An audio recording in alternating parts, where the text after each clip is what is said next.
But today I want to talk about my experience with Nexplanon. I just want to talk about, well, one, I don't think that it's that good. For me, when I used it, it just had a lot of side effects. And I just think if you're wanting to go with like birth control options, I just think it's better options out there. Like me now, I take, well, I'm on like a different source, but I'm also taking a different type of supplement that I heard like recommended online. It's kind of better for, um, girls, like irregular periods and stuff like that. Yeah, so my experience with Nexplanon. So I first had to take it back when I got screened for PCOS.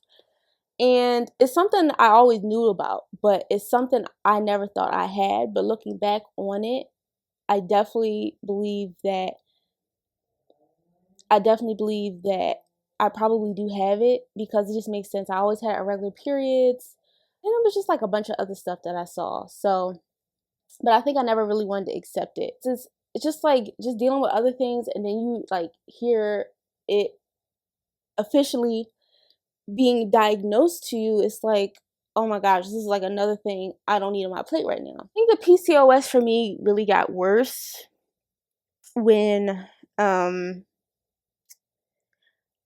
gained a significant amount of weight.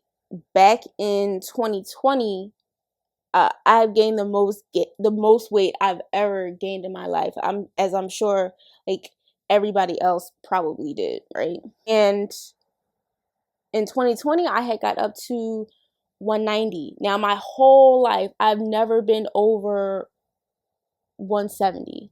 So, to go from a whole year, I don't think I was weighing myself or anything like that at all. And to go for a whole year and just like not weigh myself, I kind of just was I just didn't care. They was giving us stimulus checks and they was giving us the money, and it it was just like something I've never experienced before. So, and then it's like I wasn't working or anything like that. So I was very sedentary and I was eating a lot of fast food. But, I always thought like, oh, I have a high metabolism.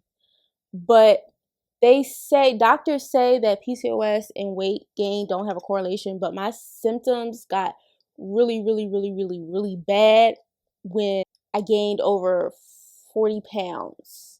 Yeah, they got really bad when I gained over like 40 pounds. So, I went to the doctor and everything, and then they gave me a few recommendations. They gave me the needle, they said the pill and everything, but they talked about Nexplanon. So I'm like, Nexplanon, never heard of it. Something that goes inside your arm. I don't have it in now. I had got it taken out because when I tell you that thing it was horrible. Like, it was absolutely awful. 2020 was also a lot of like spiritual stuff going on too. So I think that has something to do with it. So I go to the doctor and, I decide to get the implant. Now, they was like, oh, you might have some heavy bleeding or some heavy spotting or stuff like that. What they did not tell me was that I would be constantly on my period for 3 years, because you got to keep it in for 3 years. You got to keep it in for 3 years unless you plan on getting pregnant. So I'm like, okay, whatever. I'm not like doing anything. So I'm like, okay, I'll just take that. When I tell you, I went through so many pads and tampons, it was crazy. I went through so many. I don't think I've ever bought that many pads and tampons my whole freaking life. Like, I'm telling you, I was bleeding for months. And I'm going to the doctor and I'm asking, I'm like, hey, I'm constantly bleeding. I'm constantly, constantly on my period. I'm constantly on my period. What is going on? He was like, oh, that's normal and everything like that. But me, I'm like, I'm feeling like insecure. I'm like, I can't really do anything. I can't move how I want to move. Like, I don't mind. I'm one of those people, like, I love my period. I don't mind it coming, you know, once a month. But me, it's always been irregular. So it would sometimes come every 2 months, or once a month, or sometimes it would come twice a month.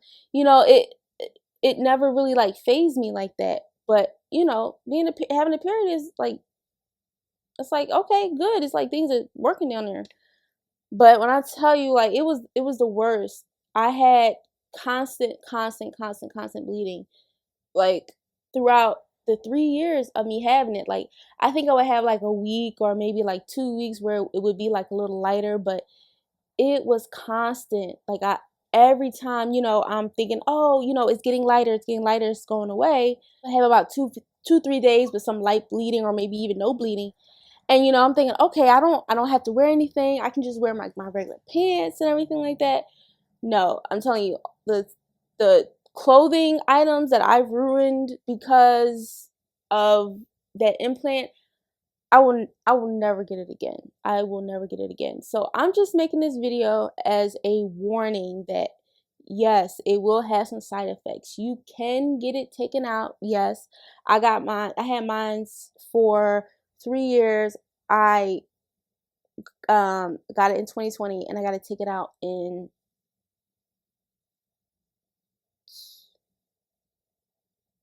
2023. Yeah, 4, 5, 6, 7. Not too sure, but I know I had it in for a few years. I know I had it in for a few years. But yeah, that's just a PSA for the Nexplanon. Anybody who's thinking about a Nexplanon, I seen a Nexplanon commercial the other day and I got triggered. So I'm just like, let me just make a quick video about it. But yes, that is it for today's video.